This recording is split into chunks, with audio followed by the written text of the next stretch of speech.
ओम शांति।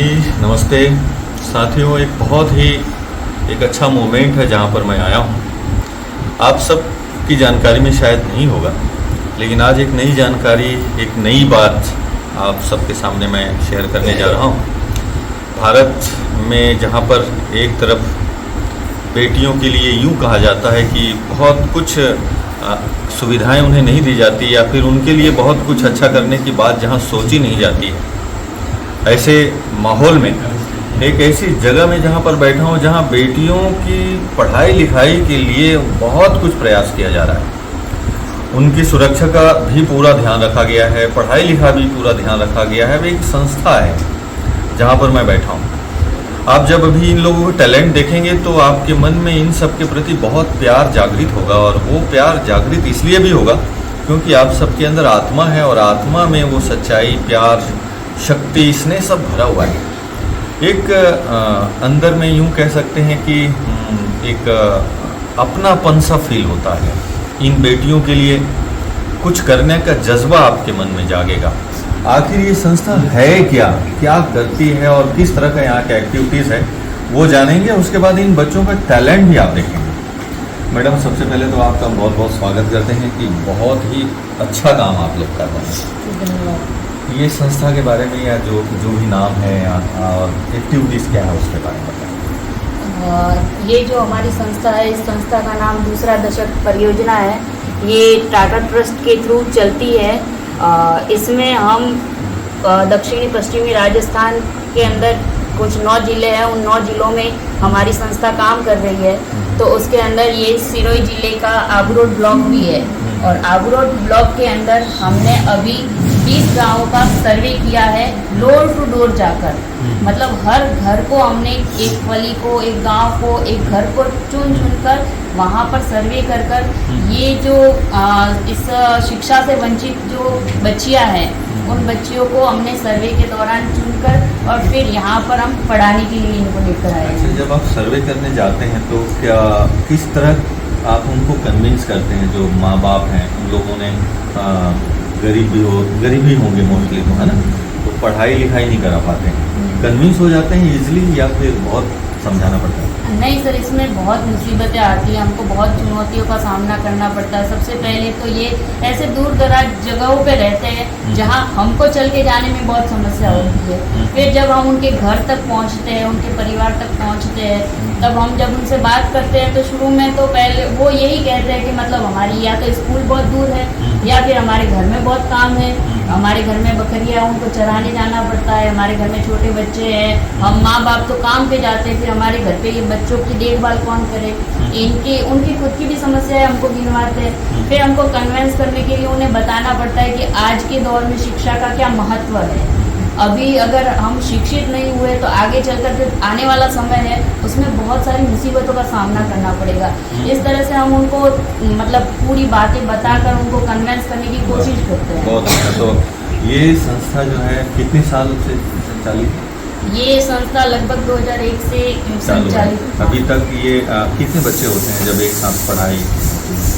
वैसे तो हमको 40-45 बच्चे लाने रहते हैं। हाँ। पर अभी जो हमारा ये 2025 का शिविर हमने शुरू किया है, तो इसमें हमने 50 बच्चियों को लाया था। पर धीरे धीरे कुछ उनकी परिस्थितियों के कारण, मतलब कुछ उनकी इमरजेंसी हो गई ऐसा करके, तो अभी हमारे पास में 45 नामांकित है। उसमें भी 2 अभी बीमार थी, तो अभी ड्रॉप आउट हुई, तो 43 नामांकित। तो कम ज़्यादा होता है। फिर इनका जो पढ़ाई लिखाई जो किस तरह से और कितने महीने होता है इनका? वैसे हमारा ये शिविर जो है, हम इनको 4 महीने के लिए लाते हैं। ठीक है, 4 महीने पूरी पढ़ाई के बाद में आगे फॉरवर्ड कैसे करते हैं? 4 महीने यहाँ पर उनको पढ़ना लिखना सब सिखा देते हैं हम। लगभग उनको 5वीं के स्तर तक लाते हैं कि 5वीं के स्तर का बच्चा जो पढ़ सकता है, लिख सकता है, उनको वर्णों की सारा ज्ञान है, मात्रा का ज्ञान है, उसको फिर आगे हम यहाँ से 5वीं का सर्टिफिकेट देंगे। 5वीं का सर्टिफिकेट देने के बाद में आगे स्कूलों में उनको एडमिट करवाएं। अच्छा, तो एडमिशन करवाने की जो यात्रा है आप लोगों की जिम्मेदारी? उसके बाद भी सर हमको 6 साल तक इनको ट्रैक करना रहता है। अच्छा। हाँ, हर 6 महीने में इनको ट्रैक करेंगे कि बच्चा स्कूल जा रहा है कि नहीं जा रहा है। ये भी हमारा ही काम है। कम से कम 10वीं तक फिर तो उनकी समझदारी का जो लेवल है बढ़ जाता बढ़ है, जाता फिर है। अपने पैरों में खड़े भी हो जाते हैं। हाँ। तो वैसे अभी तक कितने बेचेस हो गए? लगभग यहाँ पर 7-8 सीढ़ी है। 7-8 सीढ़ी। दोस्तों आप समझ रहे हैं सब कि जगह से आसपास के गांवों में से बच्चों को ढूंढ निकालना, और वो बच्चे जो पढ़ाई लिखाई से वंचित हो गए हैं उनको ये जो टीचर सर जितने हैं, कितनी कुर्बानी है, कितनी प्यार और कितने एक प्रकार से लगन है इन लोगों के दिल में। सोचिए, कहने में बहुत आसान है, करना कितना मुश्किल है आप खुद समझिए।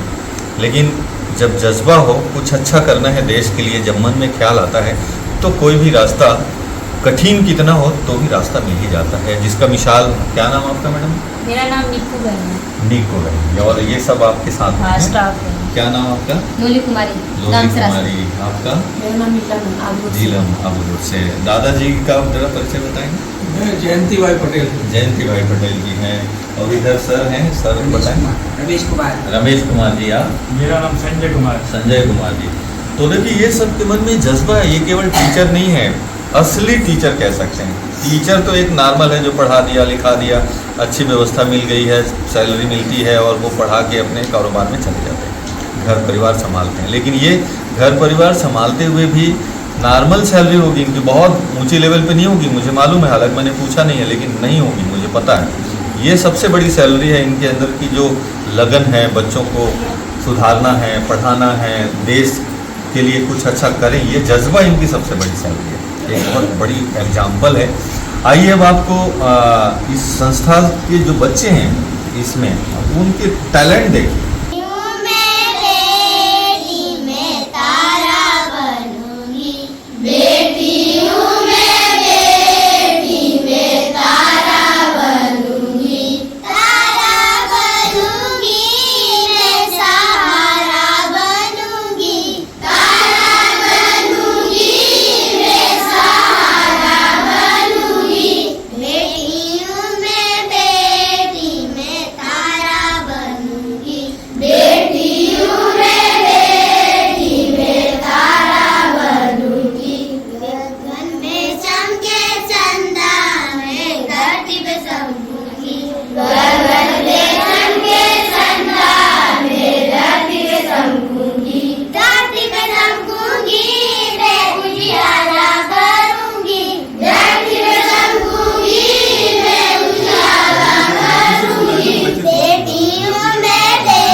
गुलाब फूल ऊंचा मैं तोड़ लाऊं कैसे गुलाब फूल ऊंचा मैं तोड़ लाऊं कैसे हाथों में मेहंदी मैं काम करूं कैसे हाथों में मेहंदी मैं काम करूं कैसे गुलाब फूल ऊंचा मैं तोड़ लाऊं कैसे गुलाब फूल ऊंचा मैं तोड़ लाऊं कैसे गुलाब फूल ऊंचा मैं तोड़ लाऊं कैसे गुलाब फूल ऊंचा मैं तोड़ लाऊं कैसे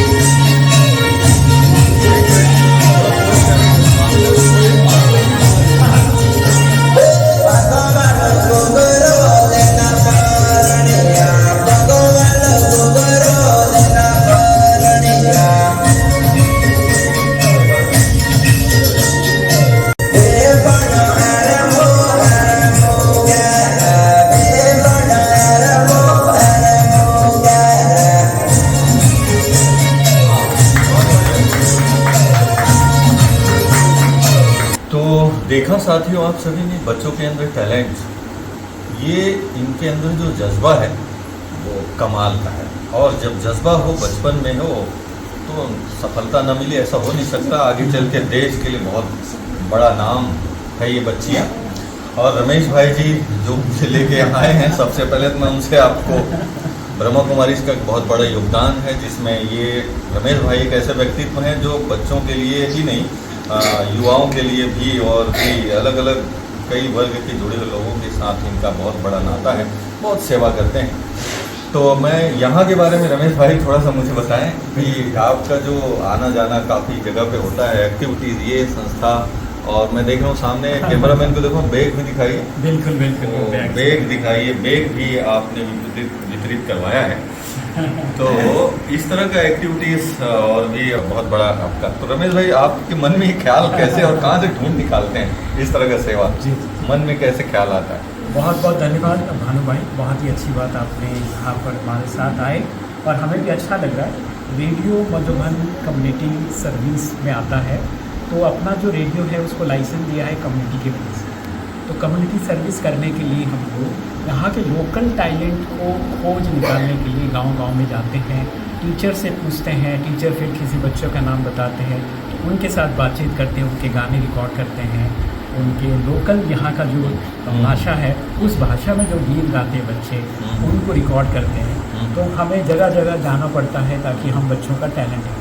अब बच्चों के टैलेंट के लिए जब हम आते हैं तो टीचर्स के भी रिकॉर्डिंग करते हैं, फिर टीचर्स के जो संस्थापक है या प्रिंसिपल है उनसे हमारी मुलाकात हो जाती है। तो वो कहते हैं कि भाई हमारे लिए यहाँ जो दूसरा दशक में मेरी पहली मुलाकात आबू रोड में पहला बैच से मुलाकात हुई। अच्छा, इसका नाम है दूसरा दशक संस्था है।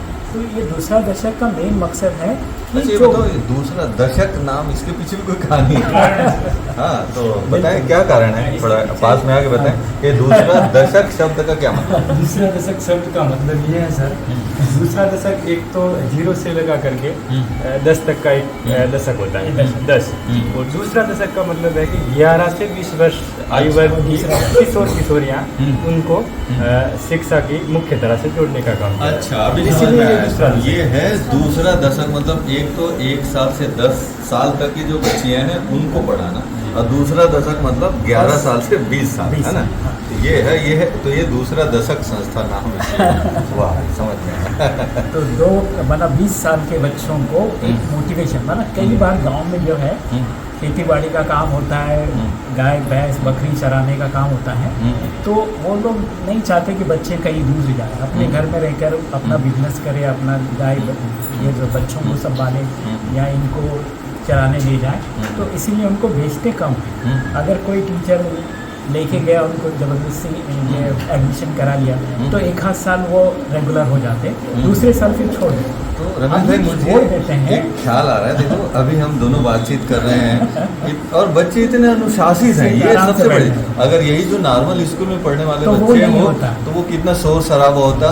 पर आप देखें, आप कैमरामैन दिखाएं जरा, बच्चे कितने साइलेंस से बैठे हैं, कितना ये अनुशासित अनुशासन में है, इनको यही एक बहुत बड़ी चीज यहाँ पर सीखने ये को इनका मिलता है। संस्कार देखो जी। कितना अच्छा है। और हम लोग आपस में बातचीत कर रहे हैं, इंटरव्यू हो रही है, लेकिन ये लोग बड़े शांति से और बड़े अनुशासित तरीके से। आवासीय शिविर का ये बहुत बड़ा बेनिफिट है। वाह, तो ये 4 महीने तक दूसरा दशक वाले जो है 5 टीचर और उनके संस्थापक मिलके पहले 4 महीने जो है वो गांव-गांव जाते हैं और उनका नामांकन करके उनके माता पिता को कन्वेंस करके इनका एडमिशन 4 महीने के लिए अपने पास रखते हैं। और तो रमेश भाई, हाँ मैं चाहूँगा जो दर्शक सुन रहे हैं, जी जी, इन सब के आसपास भी ऐसे कई बच्चे होंगे। ये तो इंडिया लेवल पे अगर कोई ऐसे बच्चे हैं जो आए 4 महीना पढ़े और पढ़ाना चाहते हैं जो तो इनके बिल्कुल माँ बाप, बिल्कुल तो यहाँ आ सकते हैं, यहाँ है आ ना? सकते हैं, दूसरा दशक तो संस्थान से मिल सकते हैं। संस्थान से मिल सकते हैं। और और मधुबन जब आए तो से- रेडियो मधुबन में मुलाकात करेंगे, रमेश भाई मिलेंगे तो आपको यहाँ तक आना इजी हो जाएगा।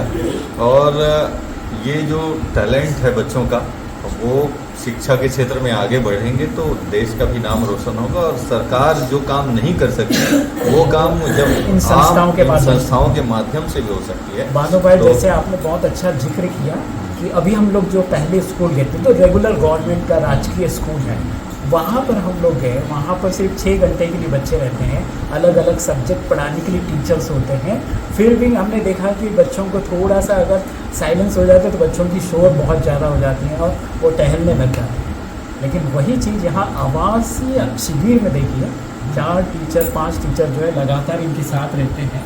तो एक अच्छा, टीचर भी सब संस्कार वहीं रहते होने हैं? के हाँ कारण जी, हमारे यहाँ यहाँ 24 बिल्कुल है। घंटे ड्यूटी रहता है। ये कंटिन्यू रहते हैं, तो बच्चों को जो है अपने बच्चों से पढ़ाने के घर साथ में साथ होंगे, उनसे फोन बस बातचीत फोन पे होती बातचीत होगी। होती पढ़ाने के लोग साथ हैं। साथ यहाँ पर इन लोगों को, ये बच्चों को जो है डेली रूटीन में हाइजीन के बारे में, सफाई के बारे में और साथ ही साथ समाज में वोटिंग कैसा होता है, मतलब वोटिंग का महत्व क्या है वो बताते हैं। इमरजेंसी में अगर किसी पेशेंट्स को ले जाना है, बीमार हो गए या डिलीवरी पेशेंट है या ऐसा कुछ होता है तो क्या करना चाहिए हमें, किसको कॉल करना चाहिए, एम्बुलेंस को कॉल करके कैसे उनको वहाँ तक पहुँचाना है, और आंगनवाड़ी क्या करती है उसके साथ जुड़ के हम कैसे माता पिता जो बुजुर्ग भाई बहनें हैं उनका कैसे हेल्प कर सकते हैं। ये सारी चीज़ें सामाजिक जो कर्तव्य है उसको भी सारे व्यवस्थाओं को बढ़िया निभा रहे हैं। मुझे तो सैल्यूट है भाई, इन सब टीचरों को भी सैल्यूट है, इन बच्चों को भी सैल्यूट है। और आप सबकी सेवा भाव मुझे बहुत रियल में बहुत गदगद कर गया है और प्रेरणा भी मिल रही मुझे। और आने वाले समय में भी हम लोग आते रहेंगे। और दूसरा, इन बच्चों के अंदर जो टैलेंट है, हम एक टेलीविज़न शो करते हैं, स्पेशल प्लेटफार्म है हमारे उभरते सितारे जो ऑल ओवर इंडिया के जो बच्चे आते हैं, तो इनमें से भी ज़रूर हम कोशिश रहेंगे। और आज हम लोग तो बुक्स और हमारे कपड़े बुक्स, कपड़े और कई सब चीज़ें आज सब वितरित बच्चों करने को वाले आज हैं। वितरित मैं करने चाहूँगा वाले हैं। लास्ट में रमेश भाई बच्चे सब खड़े हो जाएं खड़े हो जाएं। और कुछ लाइनें गुनगुनाया जाए गुनगुनाएं। बच्चों के साथ। सर गुनगुनाइए आप। तो आप सभी मेरे साथ गाएंगे सब, ठीक है? गाएंगे ना सब? एक लाइन मैं गाता हूँ और फिर आप थोड़ा सब बजा दीजिए गाएंगे, आप। ठीक है? चलिए। एक दो बढ़ते कदम,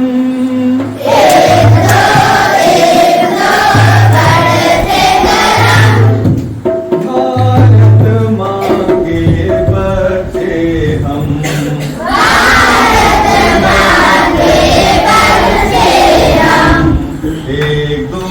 एक दो बढ़ते कदम,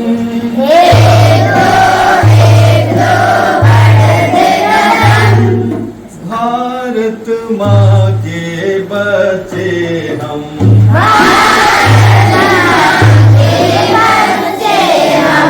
कदम बढ़ाया है आगे को,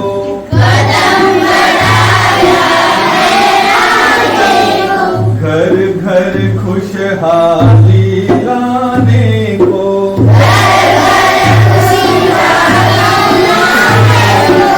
आगे बढ़ते जाए हम,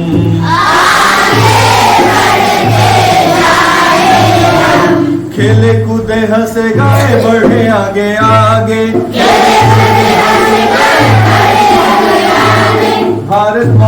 बच्चे हैं हम देश के दुलारे, खेले कूदे हंसे गाए बने आगे आगे, भारत माँ के बच्चे हैं हम देश के दुलारे, देश के दुलारे हैं हम देश के दुलारे।